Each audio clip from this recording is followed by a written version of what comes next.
Vam aprendre ràpid que la vida et pot fer mal. Érem criatures vora el foc.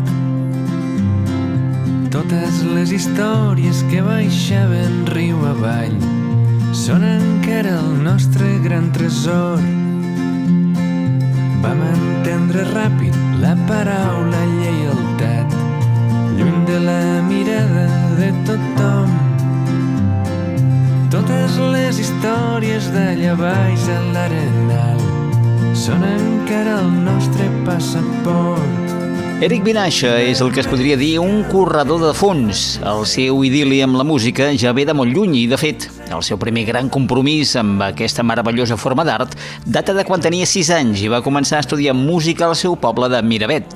A més, abans de decidir-se per la guitarra i el piano, va experimentar molts altres instruments, des de l'acordió fins al trombó.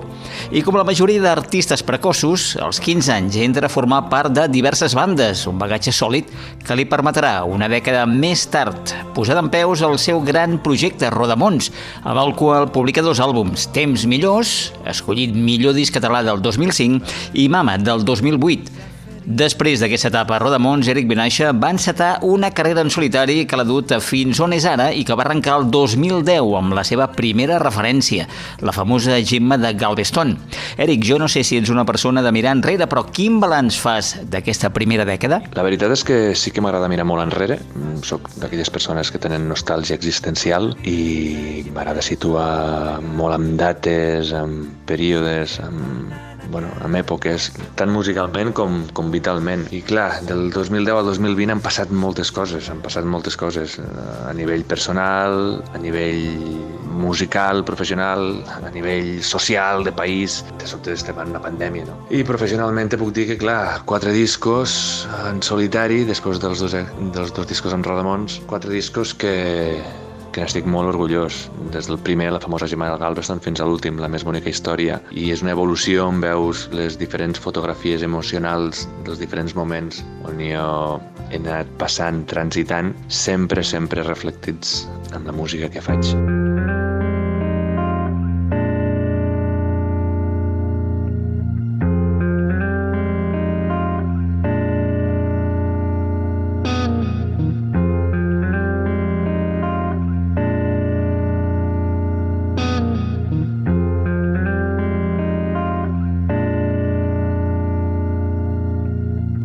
Si l'efecte dels meus dits mentre toquen les mans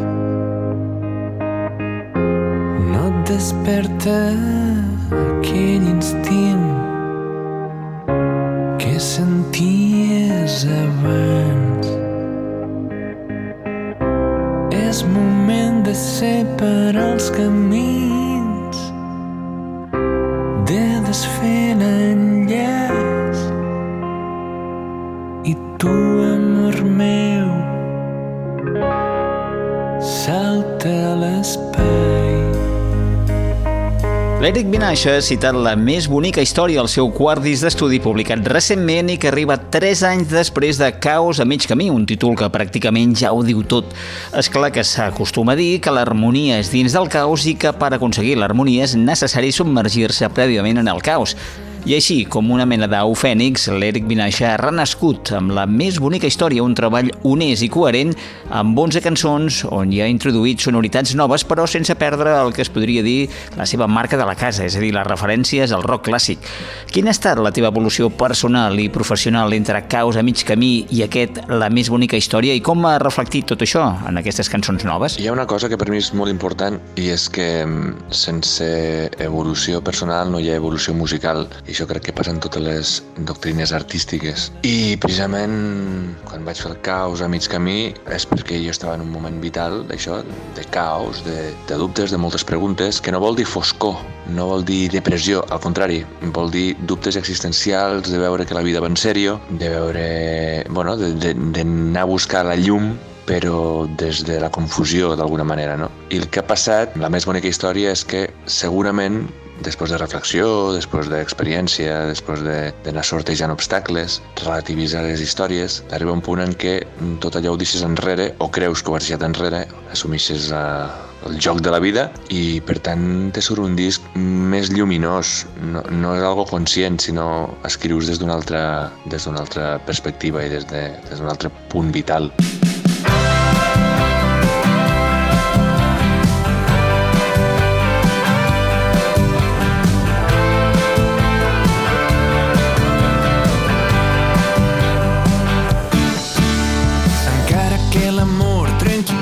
De gel i et faci l'abraçada més gran.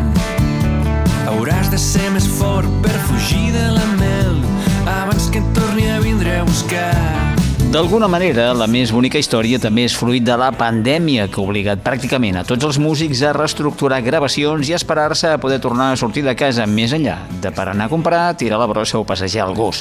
Quin ha estat, doncs, el procés de gravació de la més bonica història? Tot i que, això sí, una part important del disc l'has cuinat tot sol tocant diversos instruments i firmant també, com és habitual, els arranjaments i la producció. El procés de gravació de la més bonica història, d'alguna manera, té una doble cara. Per un costat, ens trobem atrapats en la pandèmia sense poder sortir de casa just quan havíem d'entrar a gravar, i això fa que tot anés més lent i que tot se retracés més, tot i que quan estem a punt d'entrar a l'estudi ja està tot tancat. Quan dic que està tot tancat, estan tots els arranjaments, tots els assajos, tot escrit, tot. No hi ha marge, diguéssim, bàsicament ni a la improvisació. És anar a fer la millor versió possible del que ja tots tenim estudiats i intentar que el so a l'estudi sigui el més potent possible. Això per un costat. I d'altra banda, el fet de que tot se retraci i que ho haguéssim de gravar enmig d'esta cosa tan estranya que estem vivint, va fer que quan estàvem tots a l'estudi, quan anàvem gravant,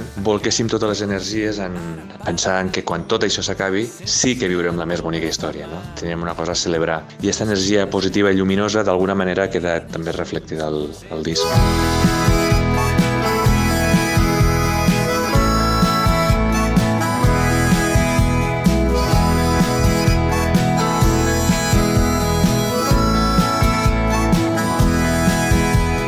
Sonen les 7 amb més força que mai. Començo a veure el sol. Surto a buscar amb l'enigma entre mans que aviat haurem resolt. La veritat és que al marge dels teus 4 discos publicats com a Eric Vinaixa, també has fet un munt de feina i de col·laboracions. El disc a la Marató, Polseres Vermelles, Ventura Pons, que va triar un tema teu per a una de les seves pel·lícules. També has fet ràdio, precisament en aquesta casa. Què és el que encara no has fet i que t'agradaria fer? Sí, suposo que d'alguna manera tot el que he fet és relacionat amb l'ofici, que és la passió, que és la música. Fer cançons, escriure, sortir, interpretar-les, gravar-les, fer discos, i que després aquestes cançons surtin en pel·lícules o en sèries o en documentals, o que pugui col·laborar al disc de la Marató o en altres causes benèfiques. La veritat és que suposo que forma part del joc i m'agrada molt, n'estic molt orgullós. I alguna cosa que no hagi fet, legal, diguéssim, Pues mira, sempre he tingut el cuquet d'interpretar, de fer algun paper en alguna pel·lícula, sèrie. Vaig estar a punt de fer alguna cosa a nivell de teatre, però un projecte que va caure i va quedar de moment aparcat. Però diria que això, interpretar.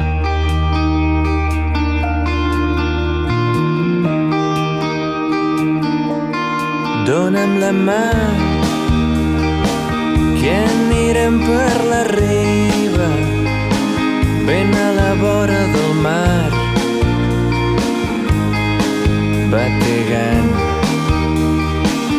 També l'any passat vas participar en el llibre disc d'homenatge al poeta Joan Salvat Papasseit, Sota el firmament, i el teu nou disc precisament adaptes un dels seus poemes, Dóna'm la mà.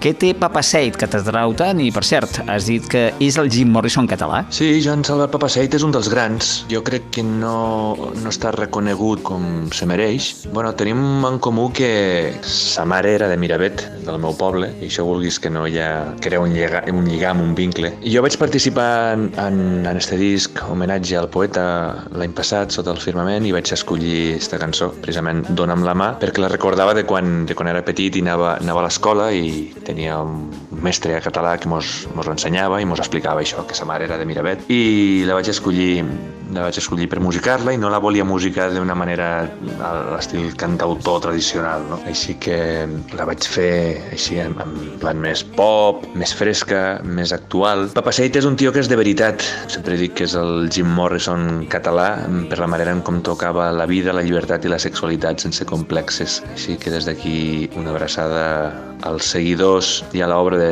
Joan Salvat Papaseit i que sapigueu que això, hem recuperat esta cançó per posar-la com a bonus track a La més bonica història, com a cirereta del pastís d'un disc. Joc de mà.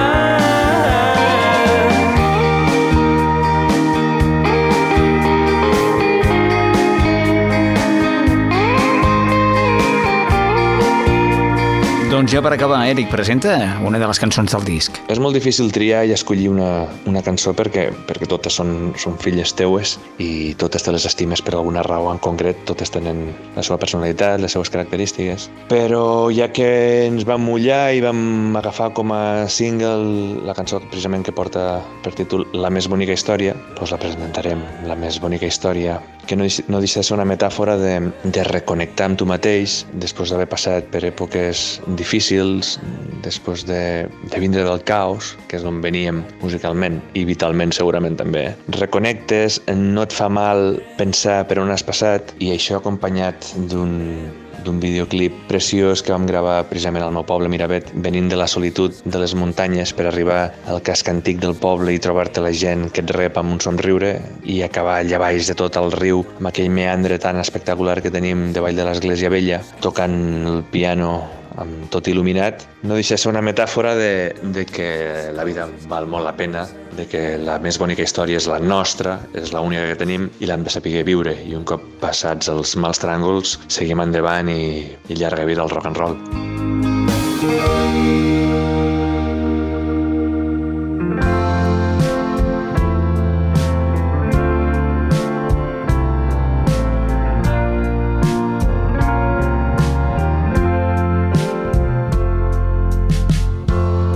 Tornat a veure el món com la més bonica història de les coses que no són, però al final acaben sent.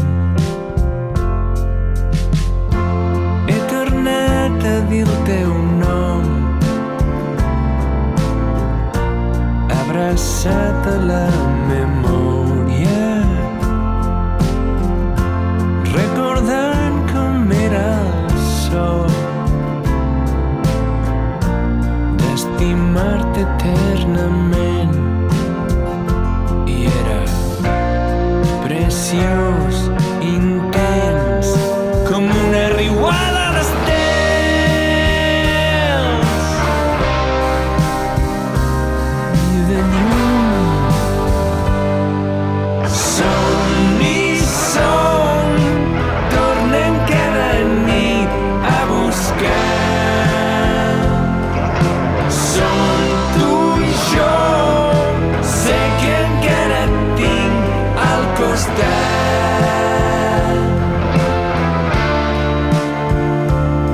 Respirant,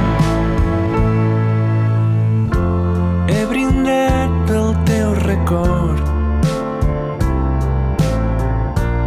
embriagant-me de l'eufòria de saber